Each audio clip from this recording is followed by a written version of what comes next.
மேல்முறையீடுல பாதிக்கப்பட்டவங்களுக்கு தெரியாமையே சில பேர் வந்து எங்க பேர்ல வந்து மேல்முறையீடு பண்ணிருக்காங்க. உங்களுக்கு தெரியும் தமிழக சிஸ்டம் எப்படி இருக்கணும், அது யாரு எப்படி ஃபைல் பண்ணாங்க அதை பத்தி எங்களுக்கு தெரியல.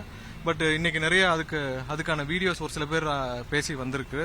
ஸோ இது தமிழ்நாட்டில் உங்களுக்கு தெரியும், கரூர்ல ஒவ்வொன்றும் மிரட்டப்பட்டு ஒவ்வொருத்தரும் பிறல் சாட்சி மன்னராக இருக்கும் ஒரு கேஸுக்கே சொந்தக்காரர் திரு செந்தில் பாலாஜி அவர்கள்.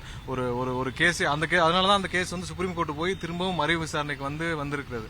பிறல் சாட்சி ஒரு 50 பேரையே பிறல் சாட்சி சொல்ல வச்ச செந்தில் பாலாஜிக்கு இங்க இருக்கிற 4 பேரை மிரட்டி மாத்தி பேச வைக்கிறதெல்லாம் பெரிய விஷயம் இல்ல.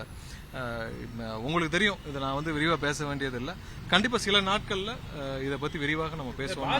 பாதிக்கப்பட்டவங்க தரப்புல இருந்து உங்ககிட்ட யாராவது அணுகுனாங்களா, எங்களை மிரட்டுறாங்க அந்த மாதிரி யாராவது அணுகுனாங்களா? இதை பத்தி இது வரைக்கும் அந்த மாதிரியான அணுகுமூலத்தை நாங்க வைக்கல. ஒருவேளை எங்க நிர்வாகிகள் யார்ட்டையா பேசிருக்காங்கன்னு தெரியல. இது வரைக்கும் எனக்கு அந்த இன்ஃபர்மேஷன் நாங்க எங்களுடைய முழு கவனமும் இதுல இருந்தது. கண்டிப்பாக அப்படி யாரு மிரட்டினாலும் அது உண்மை ஒரு நாள் வெளியே வரும். ரொம்ப நாள்ல இதுல தள்ளி போட முடியாது. கண்டிப்பா சந்திப்போம். நன்றி. அதிமுக பொதுக்கூட்டங்களுக்கு தாவேகா கொடிகள் அதிக வருது. நம்ம விரிவா பேசலாம், ஒரு சில நாட்கள்ல பேசலாம். நன்றி. ட்ரெண்ட ஃப்ரெண்ட் ஆக்கிக்கோங்க. தந்தி டிவியின் சப்ஸ்கிரைபர்ஸ் அண்ட் ஃபாலோவர்ஸ் குடும்பத்துல நீங்களும் இணையுங்க.